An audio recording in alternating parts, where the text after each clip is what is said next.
Welcome students, welcome to Salman sir classes. मैं आज आपके साथ डिस्कस करने जा रहा हूँ जाम एएमयू एमबीए 2019। इसका पार्ट वन हम कर चुके थे, जिसमें लॉजिकल रीजनिंग, डीआई और डीएस, डेटा सफिशिएंसी और डेटा इंटरप्रिटेशन के क्वेश्चन हमने करे थे। और आज हम कर रहे हैं इसका पार्ट टू। इसमें हम क्वांटिटेटिव एप्टीट्यूड के जो क्वेश्चन है उनका डिटेल सॉल्यूशन करेंगे। तो आप ये मेरा टेलीग्राम चैनल ज़रूर ज्वाइन कर लिए। उसका लिंक डिस्क्रिप्शन बॉक्स में भी दे रखा है, कमेंट बॉक्स में भी दे रखा है। इससे आपको ये जो पेपर है ये आप डाउनलोड कर सकते हैं। इसके ऑफिशियल आंसर की भी आपको मिलेगी और ये सारे क्वेश्चन आप आराम से देख सकते हैं इसमें। ये हमने सब पिछली क्लास में डिस्कस कर लिए थे क्वेश्चंस। इसमें L R, D I, D S, इन सब के क्वेश्चन का डिटेल सॉल्यूशन हम बना चुके हैं। आज हम करेंगे ये जीके जीएस के क्वेश्चन है, ये आप मैच कर लिएगा आंसर की के साथ। हम शुरू करेंगे पॉइंट के क्वेश्चन, जो कि लास्ट के 25 क्वेश्चन थे, यानी क्वेश्चन नंबर 76 से शुरू है। क्वेश्चन नंबर 76 से हम शुरू कर रहे हैं। इफ p इज -3 4, p के कोऑर्डिनेट दिए हमें। एक्सिस बना लेते हैं हम, x एक्सिस, y एक्सिस, -3, 4, यानी x की वैल्यू -3 और y की 4। x -3 और y की 4। यहाँ पर क्या है, ये पॉइंट है p। अब क्या कह रहा है इसके बाद, and Q shows the reflection of point P in x axis। इसका रिफ्लेक्शन जब बनेगा तो बिल्कुल सेम डिस्टेंस पर होगा। जितनी हाइट पर ये ऊपर था 4 यूनिट, उतना हाइट अब ये नीचे चला जाएगा। एक्स कोऑर्डिनेट इसका सेम रहेगा। ये हो जाएगा -3, -4, क्योंकि पहले क्या था, ये सेकंड क्वाड्रेंट में था, अब आ गया थर्ड में। तो दिस इज पॉइंट Q। अब क्या कह रहा है उसके आगे, and point R is the reflection of image Q in y axis. Y axis में इसकी इमेज बनी, तो ये जितना डिस्टेंस है सेम चला जाएगा। तो it will be this is point R. इस पॉइंट आर का जो कोऑर्डिनेट होगा वो हमें बताना है कितना होगा। तो इट विल बी -3 4 है, इस बार y कोऑर्डिनेट सेम रहेगा 4, और x कोऑर्डिनेट हो जाएगा पॉजिटिव, यानी 3, -4। तो 3, -4 is option D. Next question 77. ABCD is a quadrilateral with its vertices on a circle such that angle A minus C is equal to 20 degree। तो ABCD एक quadrilateral बनाना है, vertices on a circle। एक circle है, इस circle के ऊपर एक हमारा कोऑर्डिनेट वो है क्वाड्रिलेटरल, मतलब जिसकी 4 साइड होती है। ये बना लेते हैं। This is A B C D। अब वो क्या कह रहा है, angle A minus C is equal to 20। Angle A minus C, यानी मैं लिख सकता हूँ, देखिए एंगल A माइनस सी यानी angle A is equal to angle C plus 20 degree. तो अगर मैं C को मान लेता हूँ, मान लिए x डिग्री, तो A हो जाएगा x प्लस 20 डिग्री। देन कह रहा है if angle B minus C is equal to 20 degree, यानी angle B is equal to angle C plus 20 degree. तो देखिए C तो x था, तो एंगल B भी कितना हो जाएगा, सेम x प्लस 20 डिग्री। तो पूछ रहा है angle D equal to, angle D यानी ये एंगल कितना होगा, दिस वन। तो देखिए जब ऐसा क्वाड्रिलेटरल जिसके चारों पॉइंट क्या होते हैं, सर्किल के ऊपर लाई करते हैं, इसे हम कहते हैं साइक्लिक क्वाड्रिलेटरल। और साइक्लिक क्वाड्रिलेटरल की प्रॉपर्टी होती है कि उसके अपोजिट एंगल्स का सम जो होता है कितना होता है, 180 डिग्री। तो देखिए पहले x angle A plus angle C करेंगे हम 180 डिग्री, यानी x plus 20 is equal to 180 degree. तो ये जगह 60 और 160 और डिवाइड बाई 2, यानी x की वैल्यू आ जाएगी 80 डिग्री। अगर 80 आ गया तो हमारा एंगल B हो जाएगा 80 प्लस 2 यानी 100, और ये 100 है तो ये कितना होगा, 80 डिग्री। तभी दोनों का सम 180 होगा। तो answer will be option A, 80 degree. Next question क्या है, 6 men with the help of 7 boys can complete a job in 4 days. 6 men plus 7 boys can do a job in 4 days. 4 men with help of 12 boys can do the same work in 315/16. देखिए 315/16 का मतलब हो गया 16 3 48 plus 63/16 days. इस बार fraction में आपको दिया है 16 3/16 डेज। अब पूछ रहा है how long does 1 man take. तो हम मान लेते हैं कि 1 man इसी वर्क को x डेज में करता है और 1 boy इसे y डेज में करते हैं। तो 1 man x डेज में करता है पूरे काम को और एक बॉय जो है y में करता है। तो ना 6 man + 7 तो 6 man + 7 का क्या मतलब हो जाएगा, 6 man मतलब मैन का देखिए 1 डे वर्क हो जाएगा 1/x और 6 man कर रहे हैं तो 6 man का 1 डे वर्क होगा दिस। ऐसे ये हो जाएगा 7 × 1/y।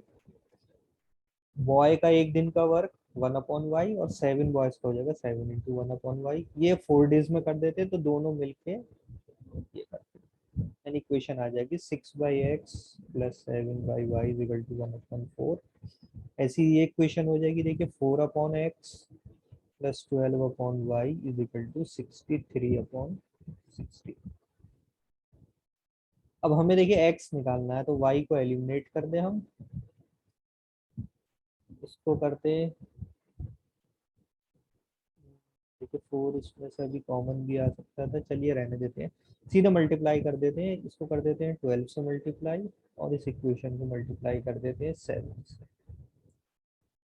तो इस जगह 12 6 72 on x plus 12 7 84 upon y = 12/4 हो जाएगा 3 और ये हो जाएगा 28 upon x plus 12 7 84 upon y = 63 × 7 upon 16। इसमें से माइनस कर दिए ये एलिमिनेट हो जाएगा 72 - 28 हो जाएगा 28 4 32 44 upon x = 3 माइनस, इसे हम सिंप्लीफाई कर लेंगे तो x हमारे पास आ जाएगा 36। कितने दिन में काम करते हैं यानी कि एक मैन करेगा इस वर्क को 36 दिन। नेक्स्ट है, नेक्स्ट क्वेश्चन पे आते हैं 79। 79 instead of a meter scale a cloth merchant uses a 120 centimeter scale while buying but uses an 80 centimeter scale while selling the same cloth. If he offers a 20% discount on cash payment then his overall profit is, देखिए इसमें यही समझ लेते हैं कि जब metre scale मतलब एक में होते हैं 100 सेंटीमीटर, कि जब उसे 100 सेंटीमीटर खरीदना होता है तो वो क्या करता है 120 सेंटीमीटर स्केल खरीद का यूज करता है, यानी कि जब वो बाई करता है तो 100 मीटर की जगह कितना ले लेता है 120 सेंटीमीटर। 100 सेंटीमीटर की जगह कितना ले लेता है 120 सेंटीमीटर, यानी पैसे तो वो देता है 100 सेंटीमीटर के लेकिन कपड़ा कितना लेता है 120 सेंटीमीटर। तो हम प्राइस मान लेते हैं यानी 100 सेंटीमीटर की क्लोथ मान लेते हैं 100 रुपीज। तो 100 रुपीज में वो कितना क्लोथ ले लेता है 120 का, ठीक है। अब 120 का क्लोथ ले लेता है और जब बेचता है तो क्या करता है वो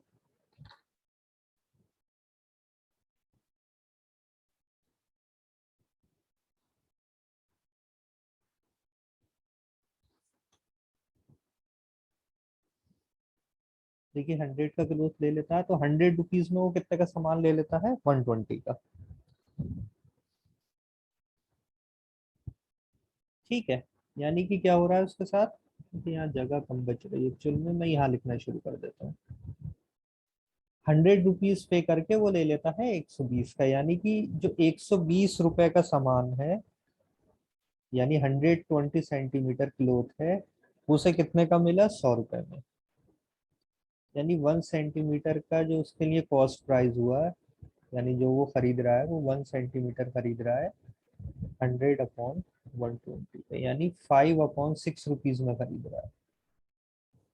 ठीक है, तो ये हो गया उसका कॉस्ट प्राइस। अब वो सेल करने में क्या कर रहा है, ही यूजेस 80 सेंटीमीटर का स्केल सेल करने के लिए खरीदता है, यानी कि जब वो बेचता है तो वो कहता तो है कि मैं 100 सेंटीमीटर बेच रहा हूँ, लेकिन एक्चुअल में कितना होता है, वो 80 सेंटीमीटर। तो पहले हम निकाल लेते हैं कि कॉस्ट प्राइस ऑफ 80 सेंटीमीटर उसका कितना होता है। 1 सेंटीमीटर की 5/6, तो 80 का हो जाएगा 10, यानी 400/6 रुपीज। तो ये उसकी कॉस्ट प्राइस है। और बेच कितने पे रहा है वो, सेलिंग प्राइस कितना है, 100। तो 100 मीटर का था, लेकिन डिस्काउंट भी दे रहा है 20%, तो यानी कितने में बेच रहा है वो, 80 रुपीज। तो उसे जो प्रॉफिट हो रहा है वो हो रहा है, प्रॉफिट परसेंटेज इज, जिस हो जाएगा इसे हम 200/3 भी लिख सकते हैं। तो प्रॉफिट परसेंटेज उसकी हो जाएगी 80 selling price minus cost price is this, percentage हमेशा सीपी पे निकलती है, इंटू 100%। तो ये आंसर आ जाएगा इसका, देखिए 83 LCM 240 minus this 40/3 divide by 200/3 into 100%। इसे 3 कैंसिल, 1/5, 5 से ये प्रॉफिट परसेंटेज आ गई 20%। आंसर विल बी ऑप्शन में, यानी उसे कितना प्रॉफिट हो रहा है, 20% ओवरऑल प्रॉफिट। मैं थोड़ा सा गैप बना लेता हूँ करने के लिए, थोड़ी जगह बन जाए।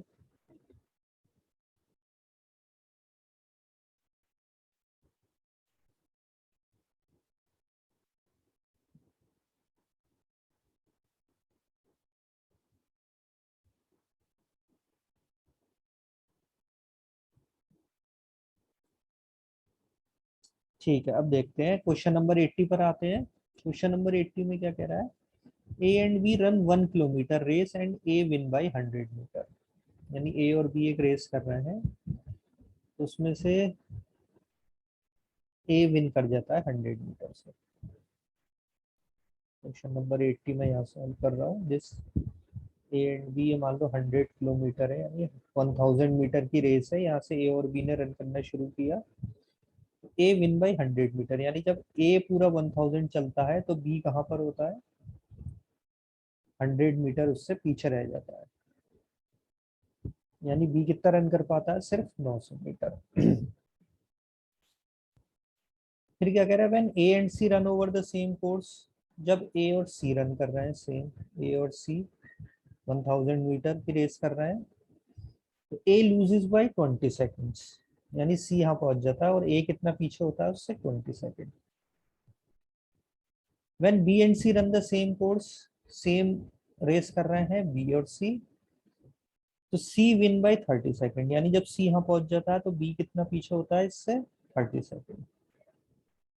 तो हम देखिए दोनों के बीच का डिस्टेंस देख सकते हैं कि ए और बी में कितने का डिस्टेंस आएगा, ए और बी में जो डिफरेंस आएगा वो आएगा 10 सेकेंड्स का।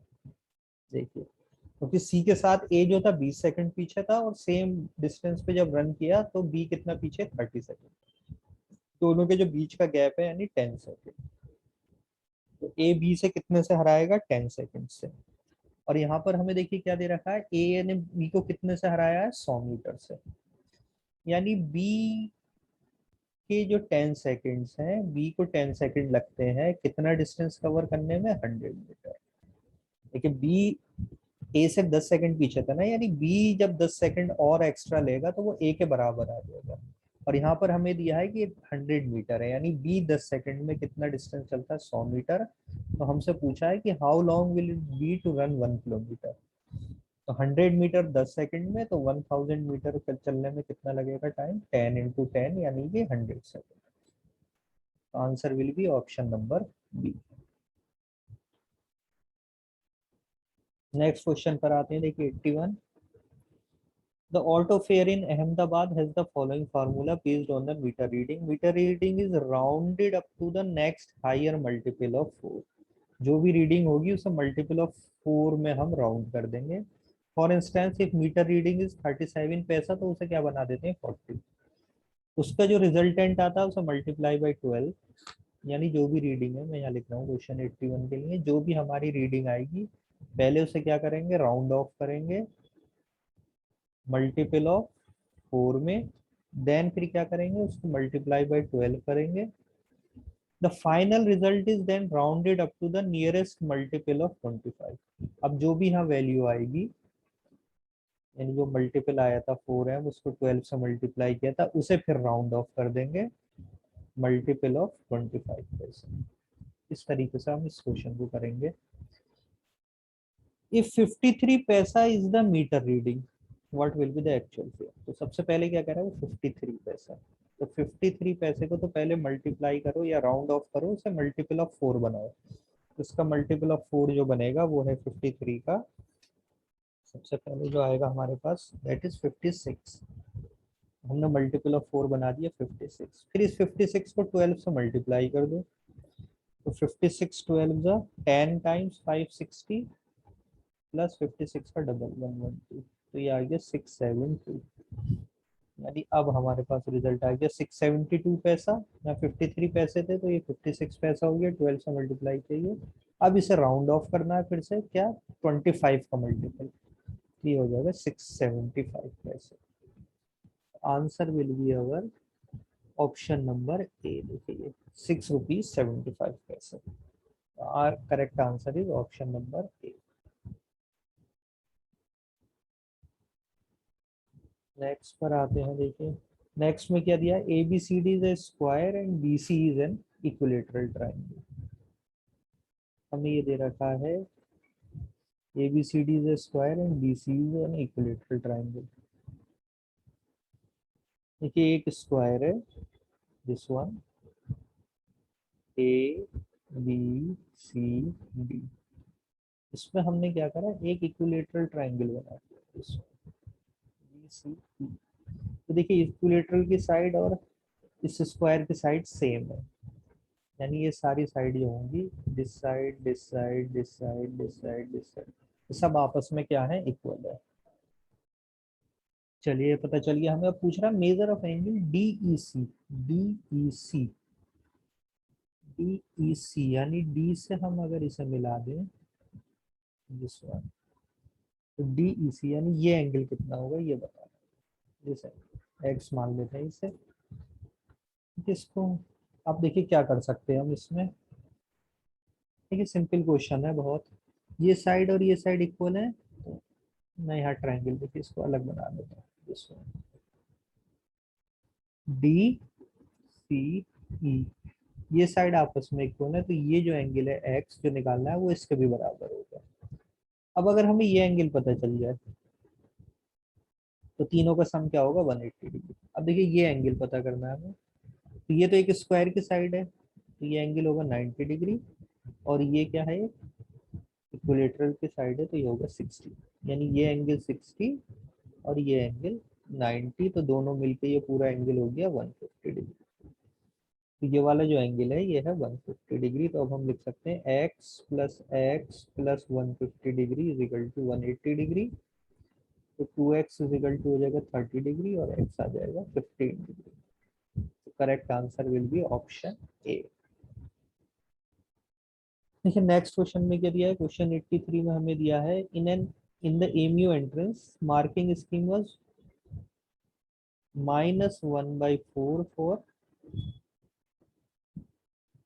बता देते हैं, -1/4 फॉर अ रॉन्ग आंसर, एक रॉन्ग आंसर पे -1/4 की है, और करेक्ट के लिए फॉर करेक्ट आंसर।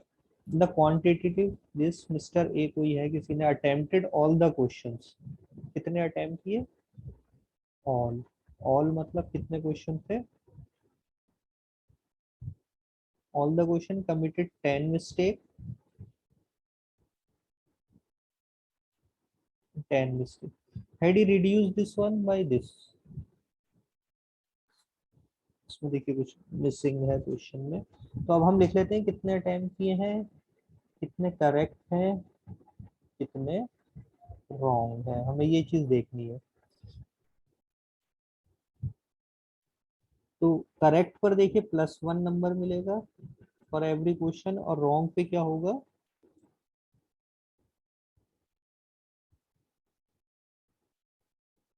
रॉन्ग पे -1/4 है। क्वांटिटी ऑल द क्वेश्चन, यहाँ देखिए कुछ मिसिंग रह गया, टोटल क्वेश्चन है 50 क्वेश्चंस थे क्वांटिटेटिव एप्टीट्यूड में। अब आपको बताना है कि कितने, देखिए रॉन्ग तो दे रखे हैं, कमिटेड 10 मिस्टेक, यानी कितने क्वेश्चन गलत कर दिए 10, अटेम्प्ट कितने किए टोटल 50, तो करेक्ट कितने होंगे 40। तो कितने मार्क्स बनना है देखिए, 40 इंटू 1 -1/4 इंटू 10, तो 40 -2.5 यानी 37.5। अब कह रहा है हैड ही रिड्यूस्ड, अगर वो क्या कर देता मिस्टेक्स बाय 50%, तो 10 की जगह आप कितने गलत करेगा, यानी कि 5, तो करेक्ट कितने करेगा 45। तो अब कितने मार्क्स बन जाएंगे देखिए, 45 इंटू 1 -1/4 इंटू 5, 45 -1.25 यानी 43.75। तो कितने एक्स्ट्रा मार्क्स उसे मिल गए, 43.75 -37.5, 0.5 ऐड करेंगे 38, देन 5, 5.5 एंड देन 625। ठीक है, 6.25 से एक्स्ट्रा मार्क्स मिल रहा है, लेकिन इसमें पूछा by what percent would the scoring Q increase, percentage निकालने के लिए देखिए 6.25 डिवाइड बाई, पहले उसे कितने मिल रहे थे 37.5, कितने परसेंट हो गया ये, क्योंकि 6 6 36 और 6 2.5, यस पूरा डिविजिबल है 1/6। तो 100 को जब हम 6 से डिवाइड करते हैं हमें पता है 1/6 ऑफ इक्विवेलेंट फ्रैक्शन में कितना होता है 16.66%। तो आंसर विल बी ऑप्शन में 16.66। नेक्स्ट क्वेश्चन है remainder when this is divided by x+7। तो हमें पता है जब भी हम किसी x+a से डिवाइड करते हैं तो हम x की वैल्यू क्या है -a रख देते हैं उस पॉलिनोमियल में, तो हमें आंसर मिल जाता है। तो यहाँ हमें क्या कर रखना है, x+7 है तो x =−7 आप इसमें रख दिए, तो ये हो जाएगा f ऑफ -7 -7 का cube plus 7 into -7 square plus 3 into -7 plus 7, तो ये आ जाएगा देखिए -7 क्यूब, और ये 7 स्क्वायर पॉजिटिव हो जाएगा फिर प्लस, यानी +7 क्यूब। ये वैल्यू निकालने की जरूरत नहीं, ये दो तो कैंसिल हो जाएंगे, ये हो जाएगा -21 प्लस 7 यानी कि -14। Answer will be option C -14।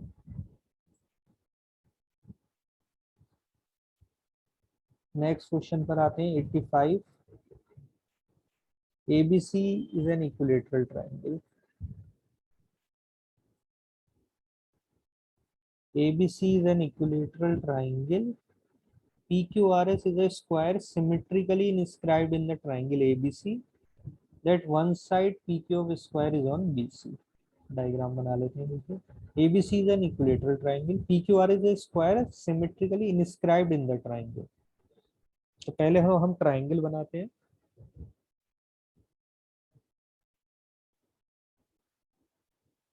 देखिए ये ट्राइंगल है A B C, equilateral triangle है। PQRS is a square symmetrically inscribed in the triangle ABC such that one side PQ of the square is on BC। यानी इसकी जो side है वो कहाँ पर है, BC पर है एक साइड। इस तरीके से हमने डिस्क्राइब किया है, ये साइड जो है PQ, ये क्या है साइड BC पर है। And R and S are on the other two sides AC, ये R है और ये S on AC and AB respectively, then AS upon SB, AS upon SB इसका रेशो पूछ रहा है, AS upon SB क्या होगा। देखिए थोड़ा सा एंगल्स का रिलेशन समझिएगा, ये स्क्वायर है देखिए और इक्विलेटरल ट्रायंगल है, तो इक्विलेटरल ट्रायंगल है तो ये एंगल भी 60 डिग्री, ये भी 60 डिग्री और ये भी कितना होगा 60 डिग्री।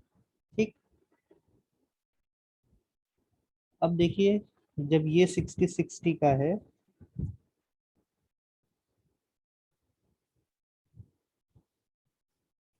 तो ये साइड जो है BC और SR आपस में क्या है, पैरेलल है, this one and this one. तो ये एंगल 60 है तो ये भी कितना हो जाएगा 60, करस्पॉन्डिंग एंगल है ये दोनों। तो ये भी क्या बन गया, एक इक्विलेटरल ट्रायंगल, यानी इसकी साइड और स्क्वायर की साइड, यानी AS इज इक्वल टू क्या हो जाएगा SR। तो AS इज इक्वल टू, तो SR आ गया। अब स्क्वायर की साइड मान लेते हैं, that square side is small a, this square side.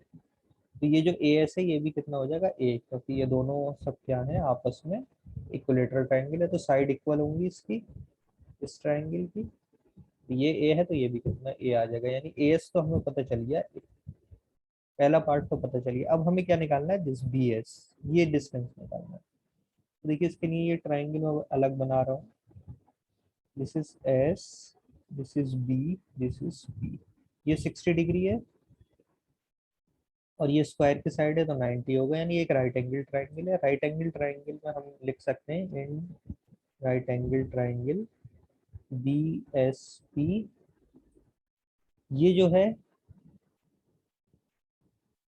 SP, ये स्क्वायर की साइड थी तो इसकी डिस्टेंस तो है A। तो इसको हम अगर रिलेट कर दें SB से तो हम लिख सकते हैं, देखिए SP upon SB, this is perpendicular. इस एंगल के लिए देखिए ये परपेंडिकुलर है, ये साइड अपोजिट है, ये लॉन्गेस्ट साइड है, यानी साइन 60 से हम रिलेट कर सकते हैं।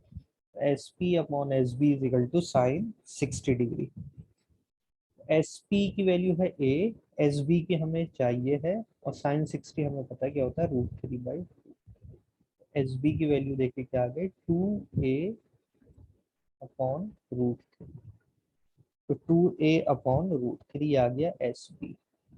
अब हमें निकालना था AS और SB का रेशो, तो AS आ गया A और SB आ गया, अभी हमने निकाला है 2A upon √3।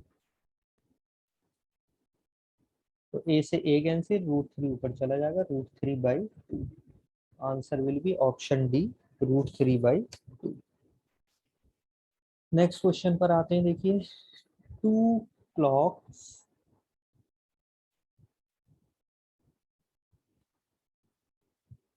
To clocks commence striking a certain hour simultaneously, यानी पहले वाली जो क्लॉक आती थी जिसमें साउंड होता था, जैसे कोई सर्टेन आवर पूरा होता तो दो अलग अलग क्लॉक्स हैं, but the frequency of chiming of the first, दोनों क्लॉक की चाइमिंग क्या अलग अलग है, फ्रीक्वेंसी उनकी अलग अलग है। बजेंगे तो सेम, जैसे मान लीजिए 3 बज रहे हैं तो 3 ही बार तीनों चाइम करेंगे, मतलब उसमें साउंड देंगे, लेकिन फ्रीक्वेंसी अलग अलग है, एक साथ तीनों नहीं बजेंगे। तो इसमें क्या दे रखा है, देखिए third stroke of the first is coincident with the fourth stroke of the second. यानी देखिए फर्स्ट क्लॉक जो है, क्वेश्चन नंबर 86 कंटिन्यू कर रहा हूँ, फर्स्ट क्लॉक जो है वो कितनी बार चाइम करता है, 3 टाइम्स। तो सेकंड क्लॉक क्या कर जाता है, उसने टाइम में 4 टाइम्स चाइम कर देता है। And the first strike 3 times after the second is stop striking, यानी जब ये रुकेगा, जैसे ये स्टॉप हो जाएगा, तो स्टॉप होने के बाद, सेकंड के स्टॉप होने के बाद ये 3 टाइम्स और एक्स्ट्रा करता है। तो कह रहा है व्हाट इज द आवर, कितना आवर, क्या टाइम हो रहा है। तो देखिए क्या टाइम हो रहा होगा, इसमें हम ऑप्शन वाइज लेके चल सकते हैं। देखिए 3 टाइम्स है तो ये 4, तो फर्स्ट क्लॉक का देखिए 3 है तो सेकंड का 4 है, अगर फर्स्ट 6 करेगा तो ये कितना करेगा 8। ठीक है, तो ये करेगा 8। अगर ये 9 है तो ये कितना करेगा 12। देखिए जब रुक जाएगा, मान लीजिए 12 स्ट्राइक करके रुक जाता है, तो ये उसके बाद 3 टाइम्स और करता है, इसमें भी क्या होगा, देखिए 12, यानी ये भी 12 स्ट्राइक कर रहा है, ये भी 12 कर रहा है, तो टाइम क्या हो रहा होगा उस time, 12 hours, option D. Next question पे आते हैं 87। How many numbers less than 4000 can be form using 1 2 3 4। एक नंबर बनाना है हमें, 4 डिजिट नंबर है, 1 2 3 4, 4 डिजिट से बनाना है। ठीक है, इसमें कुछ ऐसा नहीं दिया कि रिपीटिशन नहीं कर सकते, तो हम लेके चलेंगे कि रिपीट कर सकते हैं, रिपीटिशन इज अलाउड। तो देखिए लेस देन 4000 है, तो लेस देन 4000 में इस पहले प्लेस पे देखिए 4 नहीं आ सकता, 4 के अलावा कोई भी नंबर आ सकता है, तो यानी हमारे पास इसमें ऑप्शन है 3, 1 2 3 में से कोई भी आ सकता है। बाकी के लिए इसमें देखिए 4 ऑप्शन, इसमें 4 ऑप्शन, इसमें 4 ऑप्शन, यानी टोटल नंबर ऑफ वेज हो जाएंगे हमारे पास 3 इंटू 4 इंटू 4 इंटू 4, यानी कि 4³ into 3। Answer will be option A, 3 into 4 cube. Question next पर आते हैं, question number 88। An equilateral triangle and a right angle triangle having the same base are inscribed within same circle। यानी एक circle है, उस circle के अंदर क्या है, एक इक्विलेटरल ट्रायंगल है, मान लीजिए यह इक्विलेटरल ट्रायंगल, और एक क्या है, राइट एंगल ट्रायंगल है, having the same base, base same है। ये एक राइट एंगल ट्रायंगल है और एक इक्विलेटरल ट्रायंगल है। What is the ratio of areas of the equilateral triangle to the area of right angle. Area का ratio बताना, equilateral upon right angle, this one. तो हमें ये बताना है कि इन दोनों का रेशियो क्या होगा। देखिए पहले राइट एंगल ट्रायंगल की बात करते हैं, तो ये एंगल कितना है, 90 डिग्री का है, दिस वन। और इक्विलेटरल ट्रायंगल की बात करें तो हमें पता है ये सारे एंगल कितने होंगे, 60 डिग्री, ये भी 60 डिग्री, और ये भी 60 डिग्री। ठीक है, अब देखिए हमें पता है कि सेम बेस पर अगर एंगल बनता है तो दोनों सेम होते हैं, यानी ये 60 डिग्री है तो ये भी कितना होगा, 60 डिग्री। राइट एंगल मैं अलग ब्लू कलर से यूज करता हूँ, तो ये 60 डिग्री है, तो ये 60 हो जाएगा, तो ये वाला एंगल हो जाएगा 30 डिग्री। अब इक्विलेटरल ट्रायंगल की हम साइड मान लेते हैं, या दोनों की सेम बेस है, इसे हम मान लेते हैं x। तो देखिए area of right angle triangle या इक्विलेटरल ट्रायंगल का एरिया तो हमें पता है क्या हो जाएगा, सीधे जो होता है √3/4 इंटू साइड स्क्वायर, तो ये तो आ गया equilateral triangle. Area of right triangle देखिए क्या होता है, हाफ बेस इंटू हाइट। तो देखिए बेस और हाइट निकालने के लिए हम ट्रिग्नोमेट्री यूज करेंगे, ये है x, ये है 60 डिग्री। तो देखिए tan 60 अगर मैं कर दूं तो मेरे पास ये हाइट आ जाएगी, tan 60 degree is equal to, tan 60 degree is equal to h upon x. 60 degree की वैल्यू होती है √3 is equal to h upon x, तो h की वैल्यू आ गई, यानी ये जो हाइट है हमारे पास ये आ गई x इंटू √3। तो देखिए इसका एरिया हो जाएगा हाफ बेस इज x, और ये हो गया x√3। इससे डिवाइड कर दो तो हमें दोनों का रेशियो मिल जाएगा, x² √3/2। एक्स स्क्वायर से एक्स स्क्वायर कैंसिल, √3 से √3 कैंसिल, ये 2 ऊपर जाएगा और 4 नीचे आएगा।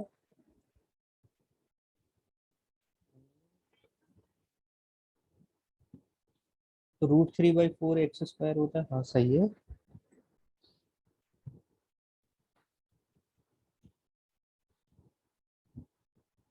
ओ सॉरी, देखिए यहाँ गलती हो गई, √3, ओहो, एक मिनट, देखिए √3 परपेंडिकुलर अपॉन बेस, ओह ये देखिए, और यहाँ गलती हो गई थी, जल्दबाजी के चक्कर में गलती हो गई, फिर से कर लेते हैं। देखिए ट्राइंगल में सही से एक्चुअल में बना लेता हूँ, राइट एंगल ट्राइंगल, ये एंगल 30 था, मैंने ऊपर 60 बना दिया था गलती से, ये देखिए ये 30 आया था एंगल, और ये x है, ये h है, तो tan 30 is equal to h by x tan 30 की value 1/√3 is equal to h by x, तो ये आ गया h is equal to x upon. तो एरिया ऑफ इक्विलेटरल ट्राइंगल तो हमें पता ही है, सिंपल क्या होता है, √3/4 into x square. But area of right angle triangle क्या होता है, हाफ बेस इंटू हाइट। तो बेस तो देखिए यहाँ x है और हाइट है x बाई √3, यानी एक्स स्क्वायर अपॉन 2√3।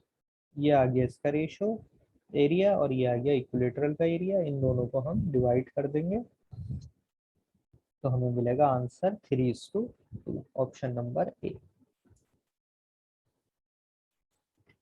नेक्स्ट पर आते हैं 89, Patel sells 2 cows for ₹10,000 each. देखिए अच्छा क्वेश्चन है, question number 89। Patel sells 2 cows for ₹10,000 each. दो काऊ है, काऊ 1 एंड काऊ 2। इसे भी 10,000 में बेचता है वो, इसे भी 10,000 में बेचता है। नाइदर लूजिंग नॉर गेनिंग, तो ओवरऑल उसे क्या है, नो प्रॉफिट नो लॉस, ना तो कोई प्रॉफिट होता ना लॉस होता। If he sold one at a gain of 66.6%, यानी इस पे तो उसे मान लिया 66.6% का प्रॉफिट हुआ है। एक पे प्रॉफिट हुआ तो दूसरे पे जाहिर सी बात लॉस हुआ होगा। लॉस परसेंट बतानी, इसमें कितना लॉस हुआ उसे, ये बता देना। अच्छा क्वेश्चन है, देखिए सीधा आंसर इसका देखिए 66.6% नहीं होगा। कभी आप सोचें एक पे प्रॉफिट हुआ 66% का तो दूसरे पे इतना ही लॉस हुआ होगा, ऐसा नहीं है। समझ लेते हैं, देखिए इसमें कैसे होगा।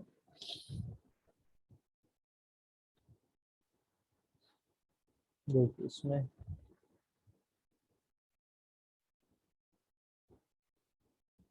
जगह बना दी, देखिए आप सॉल्व करते हैं इसे। 10,000 पे बेचने पे कितना प्रॉफिट हो रहा है, 66.6%, यानी S P is equal to 1 plus 66.66 को हम लिख सकते हैं 2/3 दिस टाइम सीपी, यानी ये इतना सीपी होना चाहिए तभी 66.66 का प्रॉफिट होगा। यानी selling price should be equal to 5/3 of CP. तो सेलिंग प्राइस देखिए दिया है 10,000, तो सीपी हो जाएगा देखिए 5 से ये गए 2, यानी सीपी इज इक्वल टू 6,000। यानी इस जो काउ को 10,000 पे जिसे बेचा है उसकी कॉस्ट प्राइस कितनी थी एक्चुअल में, 10। उसकी कॉस्ट प्राइस थी 6,000, जब उसे सेलिंग प्राइस किया 10 पे तो प्रॉफिट हो गया उसे 66.66% का। अब देखिए टोटल, मतलब जो 20,000 पे जब उसे सेल कर रहा है वो दोनों को मिला के, तो ना तो प्रॉफिट हो रहा है ना लॉस हो रहा है, यानी selling price is equal to cost price. यानी दोनों काउ की मिला के कॉस्ट प्राइस थी 20,000। काउ नंबर 1 की थी उसमें, फर्स्ट काउ की, ये दोनों बोथ की थी 6,000। सेकंड काउ की सीपी थी यानी कितनी 14,000। अब 14,000 वाले को उसने सेल कितने में कर दिया, 10,000 में। तो कितना लॉस हुआ उसे, 4,000 का। और लॉस परसेंटेज क्या हो जाएगी, 4,000 डिवाइड बाई कॉस्ट प्राइस, यानी 14,000 इंटू 100%। 4/14, इसे फिर 2 से काट दो तो ये हो गया 2/7। तो 2/7 इज अराउंड 30% से थोड़ा सा कम। तो हमारा ऑप्शन देखिए क्या आ जाएगा, डायरेक्ट 28.56। तो कितना लॉस हो रहा है उसे, 28.56। नेक्स्ट क्वेश्चन पर आते हैं, क्वेश्चन 90। देखिए क्वेश्चन 90 में क्या है, इसमें कोई करेक्ट ऑप्शन नहीं है, इसमें मिसप्रिंटिंग है कुछ। ABC is inscribed in a circle. देखिए पहली बात तो एबीसी इनस्क्राइब्ड दिया, हमें ट्राइंगल नहीं बताया किस टाइप का ट्राइंगल है। तो ये क्वेश्चन तो अगर ये नहीं बताएंगे तो सॉल्व ही नहीं हो पाएगा कि किस टाइप का ट्राइंगल है, इक्विलेटरल है, स्केलिन है, आइसोसेलेस से क्या है हमें नहीं पता। हम खुद से एज्यूम कर लेते हैं कि मान लो कि इक्विलेटरल ही है, तो सॉल्व करने की कोशिश करते हैं। तो देखिए ये जो सर्किल है और उसके अंदर क्या है, इक्विलेटरल ट्राइंगल है। तो इसका तो जो रेडियस होता है देखिए, और इसकी अगर साइड है ए, तो ये रेडियस जो होता है, this radius is equal to a/√3। यानी सर्किल का एरिया हो जाएगा πr² is πa² by 3, circle का एरिया। और इक्विलेटरल ट्राइंगल का एरिया हो जाएगा, ये सर्किल का एरिया, ट्राइंगल का एरिया हो जाएगा √3/4 a cube.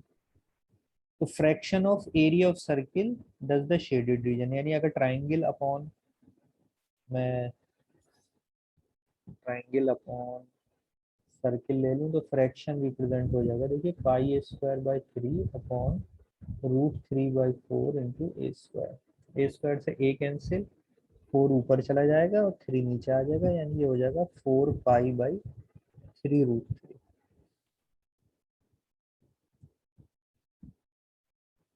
Sorry, triangle upon circle, ऊपर सर्किल का लिख दिया मैंने, नीचे ट्राइंगल का, सर्किल अपॉन ट्राइंगल निकाल लिया और हमसे पूछा triangle upon circle. Fraction of area of circle does the this represent, तो ये हो जाएगा 3√3/4π। तो देखिए ऑप्शन ए तब आ सकता है जब हम पूरे ट्राइंगल का एरिया ले रहे हैं कि पूरे ट्राइंगल का एरिया क्या होगा, कितना फ्रैक्शन होगा सर्किल का, तो आंसर विल बी ऑप्शन है। लेकिन अगर ये कह रहे हैं शेडेड रीजन की बात करें,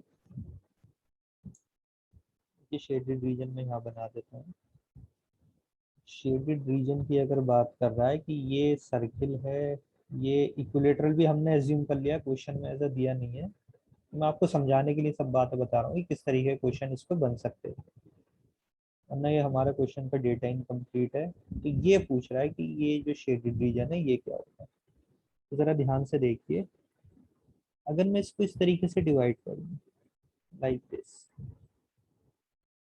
तो देखिए 3 इक्वल पार्ट्स में डिवाइड हो जाता है, यानी हर एक इक्वल पार्ट का एरिया जो होगा वो 1/3 होगा।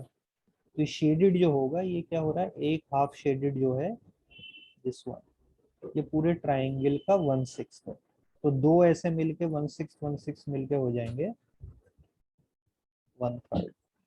यानी हमें एक्चुअल में क्या निकालना है, अगर यही शेडेड हम मान के चलें और इक्विलेटरल ट्राइंगल मान के चलें तो ये क्या हो जाएगा, ट्राइंगल का area upon 3 divide by circle का एरिया, तो हमें फ्रैक्शन मिल जाएगा। ट्राइंगल का एरिया भी हमने लिखा था √3/4 इंटू a² होता है, अपॉन सर्किल का एरिया आया था πa²/3, a² से a² कैंसिल,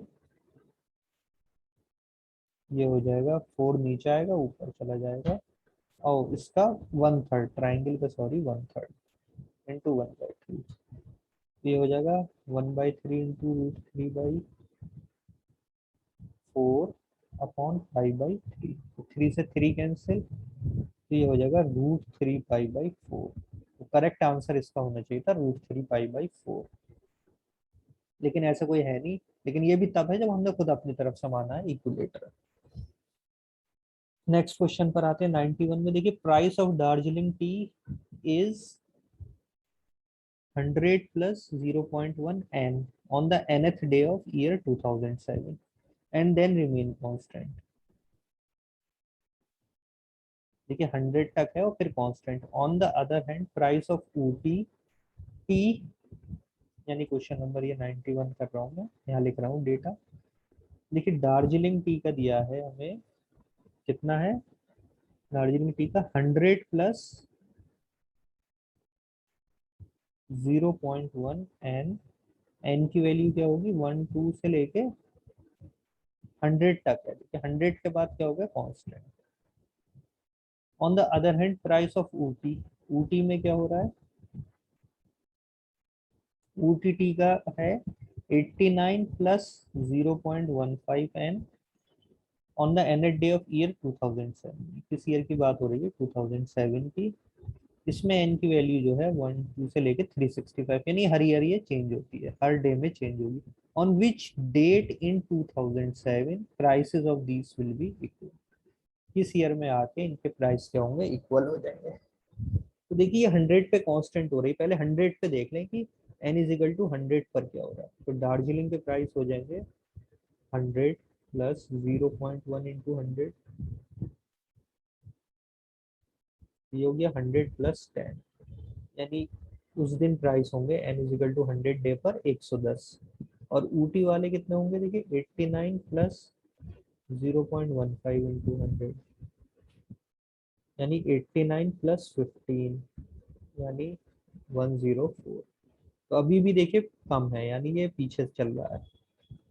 अब लेकिन 100 के बाद क्या हो जाएगा, इसके कांस्टेंट हो जाएंगे 110। तो हमें ये पता करना है कि ऊटी वाली टी के किस दिन होंगे। 89 प्लस 0.5 इंटू एन कब 110 होगा, जैसे माइनस कर दिए 110 में से दिस, तो ये आ गया 11 एंड देन 21, 21 को डिवाइड कर दिए 0.5 यानी this is equal to N. 3 से गए 7/5, 5 से आए 20, एन इज इक्वल टू 140, यानी N is equal to 140 day पर ये सेम होंगे। अब ये बताना है हमें N is equal to 140 year है 2007 में किस डेट पर आएगा। तो देखिए जनवरी में 2007 में होंगे कितने डेज, 31। फेब में, मेन फेब हमें देखना था, ये लीप ईयर नहीं है तो कितने होंगे 28। मार्च में अगेन होंगे 31। अप्रैल में होंगे 30। कितने हो गए देखिए, 0, 120, 120 डेज हो गए। अगले 20 का मतलब हुआ अप्रैल के बाद मई, तो मई 20 वो डेट है जिस पर क्या होंगे, दोनों के दोनों इक्वल होगा। तो answer will be option B, May 21। देखिए आंसर की में शायद ये 21 आंसर दिया है, लेकिन ऐसा नहीं है। हमेशा क्या होगा, जब जिस डे पे रहे उसी डे पर प्राइस इक्वल होंगे। मई 21 पे तो इसके प्राइस चेंज हो चुके हैं। क्वेश्चन 92 पर आते हैं। When you reverse the digits of the number 13, the number increases by 18। Yes 13 है, तो रिवर्स करेंगे तो क्या बन जाएगा 31। दोनों में डिफरेंस देखिए कितना आ गया 18। How many other two digit number increases by 18 when the digits are reverse. और ऐसे कितने नंबर हैं जिसपे कि ऐसा पॉसिबल है। देखिए सिंपल है इसमें। क्वेश्चन 92 में क्या करना है आपको, लेट नंबर भी ऐसा मान लेते हैं हम कि x और y, यानी नंबर भी 10x प्लस वाई। ये यूनिट प्लेस है और ये 10 प्लेस है। अब देखिए जब रिवर्स करेंगे और नंबर बड़ा आ रहा है, तो यानी x की वैल्यू क्या होनी चाहिए, y से छोटी होनी चाहिए, यानी y should be greater than x होनी चाहिए। जैसे यहाँ देखिए 13 था ना नंबर पहले, तो 13 का यूनिट वाला बड़ा होना चाहिए, 10 वाला छोटा होना चाहिए। तो नंबर आ गया 10x प्लस वाई। अब जब रिवर्स कर देंगे तो रिवर्स में आ जाएगा 10y प्लस एक्स। इन दोनों का डिफरेंस कह रहा है, यानी 9x माइनस 9y। रिवर्स वाला बड़ा है तो 10y माइनस, देन ये हो जाएगा 9y minus 9x is equal to 18, यानी y minus x should equal to 2। तो ऐसे जितने भी नंबर हैं जो इस कंडीशन को सेटिस्फाई करेंगे y minus x is equal to 2 पर, तो उनको अगर हम रिवर्स करके सब्ट्रैक्ट करें तो डिफरेंस कितना आएगा 18 का। अब देखिए y की क्या क्या वैल्यूज हो सकती हैं। y देखिए बड़ा होना चाहिए 2, यानी y इज इक्वल टू देखिए क्या हो जाएगा, y इज इक्वल टू हो जाएगा 2 प्लस एक्स। ऐसे समझ लिया आप, x की वैल्यू रखते चले जाइए। x की वैल्यू हो जाएगी कितनी आ जाएगी देखिए, 1, 2, 3, 4, 5, 6, 7, 7 तक देखिए। 7 प्लस 2 हो जाएगा 9। अगर मैं 8 नहीं ले सकता, 8 लूंगा तो ये 10 हो जाएगा, ऐसा नहीं हो सकता। तो यानी कितनी वैल्यूज आ रही, 1, 2, 3, 4, 5, 6, 7। बट इसमें क्या है, एक नंबर तो उसने खुद एग्जाम्पल में दे दिया। अब पूछा कहता how many other, other means आपको ये 13 काउंट नहीं करना है, यानी x1 और y3 वाला काउंट नहीं करना है, ये काउंट नहीं करना है। अब कितने बचे, 3 और 3 6। Answer will be option B 6। Next में क्या दिया 93, an equilateral triangle is drawn inside a square ABCD। देखिए एक स्क्वायर है ABCD, ABCD।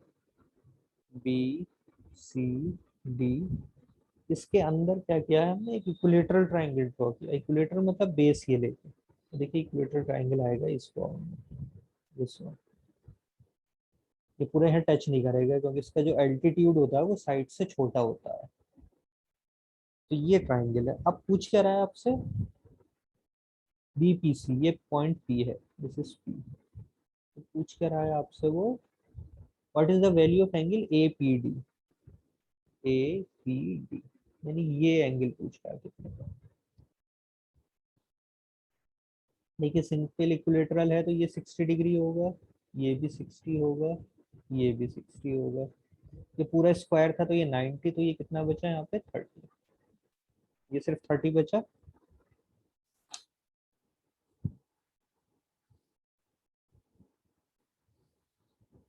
ठीक है भैया, आ गया 30।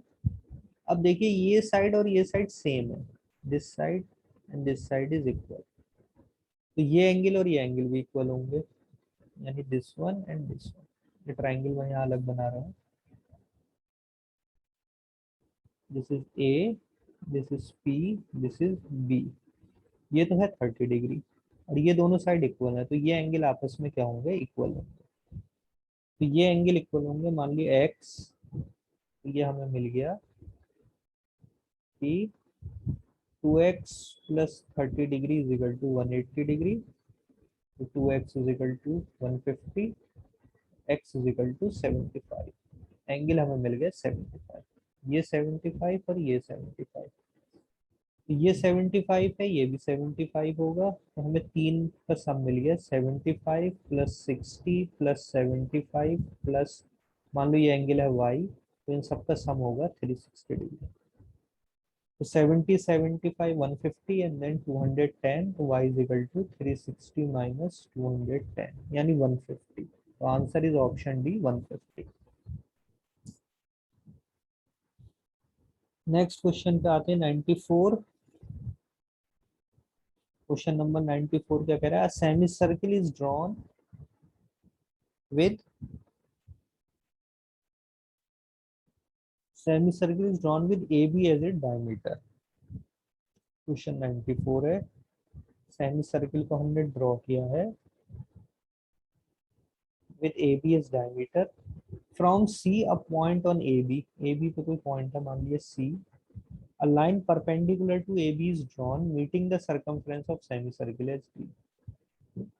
के परपेंडिकुलर एक लाइन ड्रॉ की है जो कि यहाँ पे मीट कर रही है डी पर। Given that A C is equal to 2, ये 2 दिया है हमें, and C D is equal to 6, ये 6 है, जो हाइट है इसकी ये 6। Area of the semi circle पूछा। देखिए ये देखिए हमें एरिया ऑफ सेमी सर्किल पूछा है, तो हम देखिए क्या करेंगे इसमें सिंपल। देखिए इसका सेंटर मान लिया यहाँ कहीं है, तो मान लेते हैं डी, सॉरी ओ मान लेते हैं, डी तो ऊपर है, तो ये हो जाएगा आर, रेडियस हो जाएगा। किसी भी पॉइंट सेंटर से हम सरकमफ्रेंस को टच करते हैं तो रेडियस बनता है।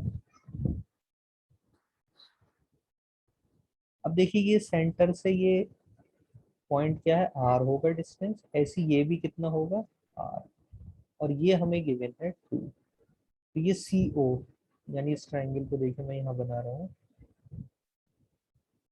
इस सी ओ डी, तो ये कितना हो जाएगा आर माइनस 2, और ये है 6 और ये है आर। ये 6 हमें दिया था, ये आर है, इस ट्राइंगल की बात कर रहा हूँ मैं, ये 6 है, ये हो गया आर माइनस 2, ये 2 था, ये पूरा यहाँ से यहाँ तक आर था, तो ये हो गया आर माइनस 2, और ये है आर, दिस ट्राइंगल। इसमें पाइथागोरस लगा दें हम, तो R square is equal to 6 square plus R minus 2 square, हो गया R square is equal to 36 plus R square plus 4 minus 4 R, R square से आर स्क्वायर कैंसिल, ये हो गया 40, 40 इज इक्वल टू 4 आर, तो आर इज इक्वल टू आ गया 10। तो देखिए आर जब 10 हो गया तो सेमी सर्किल का एरिया होता है हाफ पाई आर स्क्वायर, यानी 100 पाई बाई 2 यानी कि 50 पाई। आंसर इज ऑप्शन बी 50 पाई।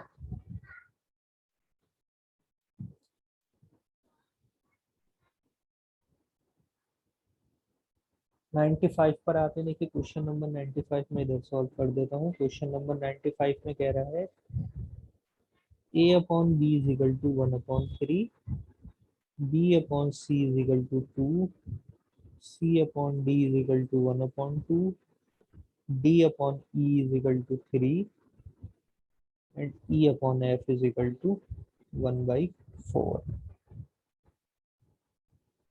तो पूछ रहा है वैल्यू बताओ किसकी, इसकी, यानी A into B into C upon D into E into F, इसकी वैल्यू बतानी है आपको। देखिए बहुत सिंपल क्वेश्चन है। आप ए की कोई भी वैल्यू एज्यूम कर लिए, let A is equal to 2। देखिए ए जैसे आप 2 लेंगे तो बी क्या हो जाएगा, 3 इंटू ए, बी की वैल्यू हो जाएगी 6। बी 6 लेंगे तो देखिए सी की वैल्यू क्या हो जाएगी 3। सी 3 होगा तो डी की अगेन वैल्यू क्या हो जाएगी 6। अब डी 6 है तो ई की वैल्यू कितनी हो जाएगी 2, और ई 2 है तो एफ की वैल्यू हो जाएगी 8। ये वैल्यू आप इसमें रख दिए, A into B into C is कितना हो जाएगा, देखिए A is 2, B is 6 and C is 3 on D की वैल्यू 6, ई की 2 और 8। 6 इंटू 2 इंटू 8, तो 2 से 2 कैंसिल, 6 से 6 कैंसिल, 3/8। तो answer will be option number A, 3/8। Next question पर आते हैं। Question 96, consider a sequence where nth term tn is equal to n into n plus 2, n की वैल्यू 1 2 3 से हो सकती है। Then find value of t3 into t4 into t5 into ऐसा तो मल्टीप्लाई इंटू t53। देखिए n हमें दे रखा है t3, यानी n की वैल्यू 3 रखनी, तो देखिए t3 हो जाएगा 3/3 प्लस 2 5, t4 हो जाएगा 4/6, t5 हो जाएगा 5/7। यानी देखिए नीचे डिनोमिनेटर में 2 ऐड हो रहा है, तो t3 का मतलब हो गया 3/5 इंटू 4/6 इंटू 5/7। अगला टर्म क्या होगा 6/8, ऐसे मल्टीप्लाई होता रहेगा। 50, मान लिया 51 की वैल्यू क्या हो जाएगी, t51 की 51/53 हो जाएगा 52/54, और 53 की वैल्यू हो जाएगी t53 की 53/55। अब देखिए क्या कैंसिल, देखिए किस पैटर्न में कैंसिल हो रहा है। देखिए ये कैंसिल, यानी ये हर एक डिनोमिनेटर अब क्या होता रहेगा, कैंसिल होता रहेगा। कहाँ तक, 51 भी कैंसिल, 52, देखिए 53 तक कैंसिल होगा। यानी दो न्यूमरेटर में बचेंगे टर्म 3 इंटू 4, और दो डिनोमिनेटर के टर्म लास्ट वाले 54 इंटू 55, इनकी मल्टीप्लाई ये आ जाएगी। अब देखिए 3 से हम इसे कैंसिल कर सकते हैं, 3 1 ज़ा 3 18, और 2 से इसे फिर 9, ये हो गया 2/9 into 55, 2/495। Answer is option A, 2/495। Next question पे आते हैं। 97 में हमें क्या दिया है, देखिए length breadth and height of the room, length breadth and height, length breadth and height are in the ratio 3:1। Length को हम ले सकते हैं 3x, ब्रेथ को ले सकते हैं 2x, और हाइट को ले सकते हैं x। If the breadth and length are half, इसको हाफ किया है हमने, तो न्यू लेंथ हो गई, न्यू न्यू लेंथ हो गई 3x/2, ब्रेथ हो गई, ओ सॉरी, ब्रेथ एंड हाइट को हाफ किया है, ब्रेथ एंड लेंथ, लेंथ को तो डबल किया है, तो लेंथ हो गई 2x, ब्रेथ हो गई 2x/x इज x, और हाइट हो गई x/2। तो पूछ रहा total area of the 4 walls of the room में क्या फर्क पड़ेगा, remain the same, decrease decrease decrease. 3 decrease है, एक सेम है। तो देखिए पहले एरिया ऑफ द वॉल क्या था, पहले हम ये निकालते हैं। 4 वॉल्स का एरिया होता है, देखिए 2 into L plus B into H, यानी 2LB प्लस BH।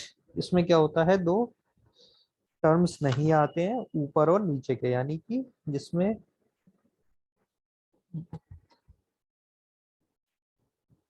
दो LB वाले टर्म हट जाते हैं। तो ये हो जाएगा, ओल्ड एरिया निकालना है हम पहले वाला। तो देखिए लेंथ थी 3x, और ब्रेथ थी 2x, और हाइट थी x। तो ये हो गया 5 इंटू 10x, ये हो गया 11x। तो इतना एरिया था पहले, 11x²। अब न्यू एरिया, न्यू कितना हो गया, न्यू में हो गया देखिए 2L प्लस बी, एल कितना हो गया, एल हो गया देखिए 2x, बी कितना हो गया, बी हो गया x, और हाइट कितनी हो गई x/2। तो 2 से तो 2 cancel, 3x into x, 3x²।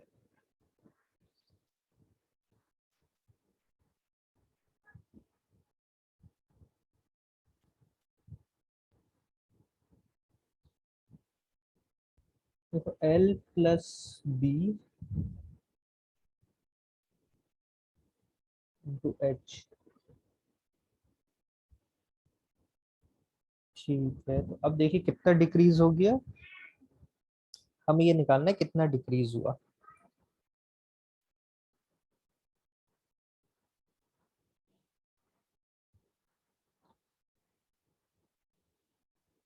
तो L plus B into H है, सॉरी देखिए 5 10 नहीं होगा,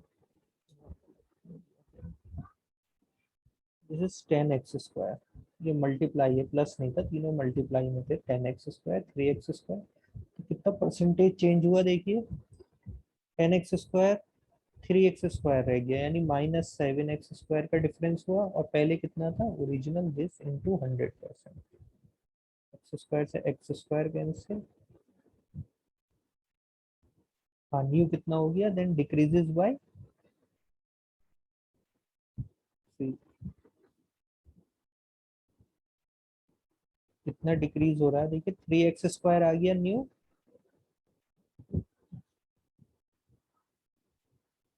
अब कितना रह गया 3², यानी कि it is decreases by,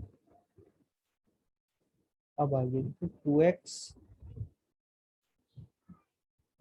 plus x is 3x।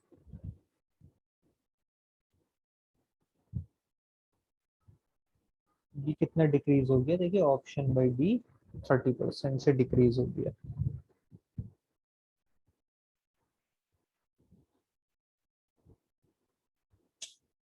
ओहो देखिए कहाँ गड़बड़ कर रहा है बार बार।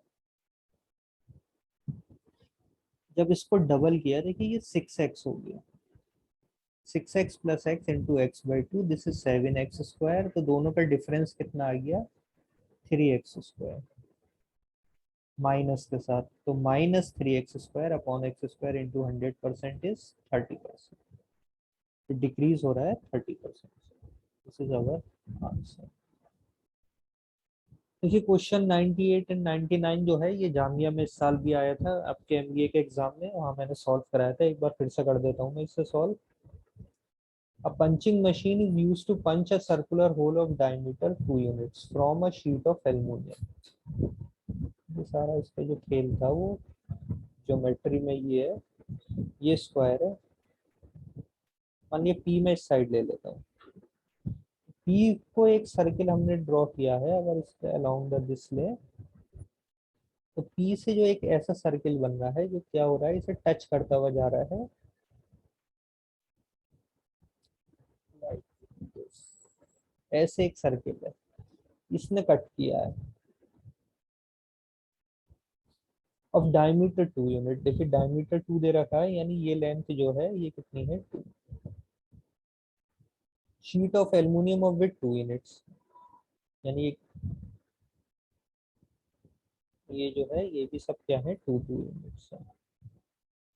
Hole is punched at circular touches the corner P of the square sheet and diameter of the hole originating at P is in a diagonal of the square। Diagonal of square किस पर है, क्योंकि इसमें सिर्फ simple सा एक चीज हमें करना था कि अगर मैं इसको देखिए यहाँ ज्वाइन कर दूं लाइक दिस और लाइक दिस, ये अंदर क्या बन रहा है, एक देखिए ऐसे स्क्वायर टाइप का बन रहा है।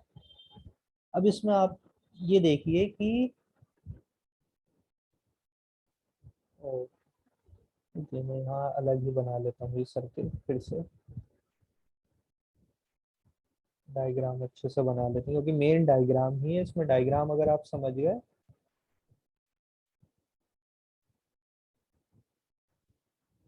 ये है वो शीट, ये इसका क्या है डायगोनल, स्क्वायर शीट है, ये भी 2 यूनिट है, ये भी 2 यूनिट है, सब 2 यूनिट है। अब हमें इसमें क्या किया, कट किया है इसे। कट कैसे किया है कि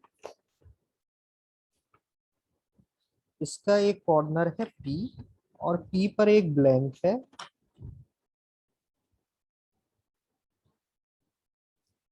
ये मान लीजिए ये है P पे, इधर डाउन साइड में दिखा रहा हूँ कि P से एक हम सर्किल ड्रॉ कर रहे हैं। सर्किल इस तरीके से ड्रॉ हो रहा है कि वो इसे कट करता हुआ जा रहा है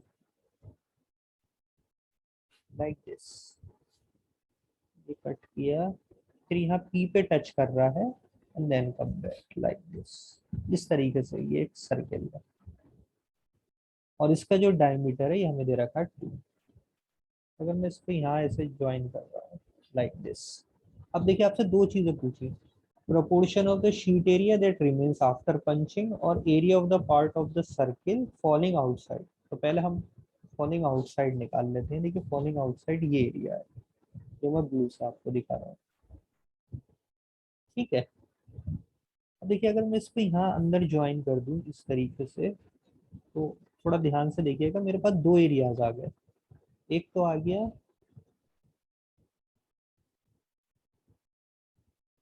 ये सर्किल वाला और एक आ गया ये ट्राइंगल वाला। तो इस पूरे सर्किल के एरिया में से मैं इन दोनों का माइनस कर दूं तो मुझे आंसर मिल जाएगा। देखिए पूरे सर्किल का एरिया है, पंच वाला जो सर्किल है, मतलब स्मॉल सर्किल पंच का जो हमने किया है, इसका हमें डायमीटर दे रखा है 2 यूनिट्स, तो रेडियस हो गया 1। तो इसका एरिया हो गया पाई आर स्क्वायर यानी 1 यानी पाई। तो इस पूरे सेमी सर्किल, ये मैंने इस पिंक कलर से दिखाया है, इसका एरिया तो है पाई। तो इसका जो हाफ सेमी सर्किल है ये हो जाएगा पाई बाई 2। और ये जो ट्राइंगल बना, देखिए ट्राइंगल जो बना है, इस ट्राइंगल की अगर मैं साइड निकाल लूं तो मुझे पता चल जाएगा कि कितना है। तो देखिए ये जो डायमीटर है इसका, इस डायमीटर डायमीटर का हाफ हो जाएगा 1। ये 1 जो है इस ट्राइंगल के लिए, या फिर ये जो स्क्वायर है ऐसे भी आप समझ लीजिए, इस जो इस ग्रीन वाला स्क्वायर है इसका डायमीटर है, डायगोनल है 2। तो किसी भी स्क्वायर का जो डायगोनल होता है वो होता है उसके साइड का √2। तो यहाँ पर है 2, तो यानी जो स्क्वायर की साइड है वो है 2/√2 यानी कि √2। यानी ये जो साइड है इसकी वैल्यू हमें पता चल गई √2। तो ट्राइंगल का एरिया हमें पता चल जाएगा, ट्राइंगल का एरिया आ जाएगा हाफ √2 इंटू √2 यानी कि 1। तो जो ये ब्लू कलर से मैंने आपको दिखाया, ब्लू कलर वाला जो शेडेड रीजन है, इसका एरिया हो जाएगा इस पूरा पिंक वाले का सर्किल यानी पाई माइनस एक हाफ जो रेड से है प्लस जो दिस वन। तो पाई माइनस पाई बाई 2 तो हो गया पाई बाई 2 माइनस 1 दिस, या फिर pi minus 2/2। This is the area जो कि आउटसाइड फॉल कर रहा है। पहले हमने 99 सॉल्व कर लिया दिस वन, तो दिस इज अवर आंसर। अब पूछा क्या, proportion of the sheet area that remain after the punching. तो जो एरिया पंचिंग के बाद रह गया है अब हम वो देखते हैं वो कितना है। देखिए इस पिंक वाला ये जो सर्किल था, इसमें से जो एरिया कट किया गया है पूरे स्क्वायर में से, यानी जो रह गया एरिया वो क्या रह गया, ये एरिया रह गया है। तो मैं क्या करूं, इस पूरे स्क्वायर में से इस सेमी सर्किल और इस स्क्वायर का माइनस कर दूं इस बार, तो मुझे पता चल जाएगा। यानी स्क्वायर का एरिया देखिए क्या है, 2 साइड थी तो 2 स्क्वायर यानी 4। तो 4 में से मैं अगर इस सेमी सर्किल को माइनस कर दूं, तो सेमी सर्किल कितना है पाई बाई 2, और इस ट्राइंगल को माइनस कर दूं, इस ट्राइंगल का एरिया अभी आया था 1 दिस। तो ये हमारा आंसर हो जाएगा, यानी 3 minus 1 is 3 minus pi by 2 यानी 6 माइनस पाई अपॉन 2। ये वो एरिया है जो कि ये बचा है, ये जो येलो कलर से शो हो रहा है दिस वन। बट आपसे एरिया नहीं पूछा, आपसे क्या पूछा, proportion of the sheet area. Proportion of the sheet area का मतलब हो गया ये जो हमने निकाला 6 minus pi upon 2 divide by total area. Total area of square sheet था 4 यानी 6 minus pi by 2 upon 8। This option B is our answer. Last question पे आते हैं। देखिए two circle with centre P and Q, ये थोड़ा समझने वाला क्वेश्चन है। देखिए two circle with centre P and Q cut each other at two distinct point, यानी एक सर्किल है P और एक सर्किल है जिसका सेंटर है Q। तो ये दो अलग अलग पॉइंट कट कर रहा है, A पर और B पर। Two circle has the same radii, same radius है, and neither PQ fall within the intersection of the circle. P और Q सर्किल के टच करने पे नहीं आ रहे हैं। What is the smallest range that include all possible values of angle AQP? AQP, AQP देखिए ये है, इसको अगर हम मिला दे दोनों सेंटर को और ए से इसे मिला दे तो ये जो एंगल बन रहा है इसकी रेंज पूछ रहा है कहाँ तक होगा। तो ध्यान से देखिए, इसके दो एक्सट्रीम केस है। केस वन तो ये है कि ये दोनों बिल्कुल सर्किल क्या हो जाए, इतने दूर हो जाए कि ये बस सिर्फ एक पॉइंट पे टच करें इस तरीके से, यानी ए और बी पॉइंट दोनों क्या हो जाए, सेम हो जाए। तो देखिए क्या होगा इस टाइम में, इस टाइम में ये तीनों एक ही पॉइंट पे लाइन करेंगे, यानी ए पॉइंट ये, पी और क्यू।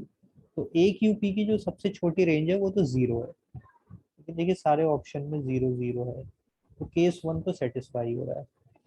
केस टू देखिए क्या हो सकता है, ब्लू कलर से मैं आपके सामने बनाता हूँ। केस टू देखिए ये होगा कि ये तो सर्किल है जिसका सेंटर है P, ठीक है, यानी ये इतने क्लोज आ जाए दोनों कि दूसरा जो सर्किल है वो इसके सेंटर को टच करने लगे, लाइक दिस, यानी दोनों क्या करें, एक दूसरे के सेंटर को टच करने लगे। अब ये पॉइंट जो होगा ये ए होगा और ये बी होगा। देखिए जब ये ऐसे टच करते हैं तो ये क्या हो जाएगा, दोनों के बीच का रेडियस आर है, ये भी आर है और ये भी आर है, तो ये जो एंगल होगा ये 60 डिग्री होगा। यानी जो मैक्सिमम वैल्यू हो सकती है वो 60 हो सकती है, लेकिन इसने कहा है कि पी और क्यू जो है वो इंटरसेक्शन में फॉल नहीं करने चाहिए, यानी इतने क्लोज नहीं आने चाहिए कि दोनों सेंटर टच करने लगे, तो यानी 60 से छोटा ही होगा। तो answer will be option number B, 0 and 60 degree. So student ये हमने AMU MBA 2019 के क्वेश्चन आंसर डिस्कस किए थे। ये आंसर की वगैरह भी इसमें पड़ी भी है सब, या आप पूरा पेपर डाउनलोड कर सकते हैं टेलीग्राम चैनल से, और जी के इंग्लिश के क्वेश्चन आप उससे मैच कर सकते हैं। और हमने फॉन्ट के, लॉजिकल रीजनिंग, BIDS के क्वेश्चन आपके साथ डिस्कस किए हैं दो पार्ट्स में, पार्ट 1 एंड पार्ट 2 में। So thank you for watching my channel Salman sir classes.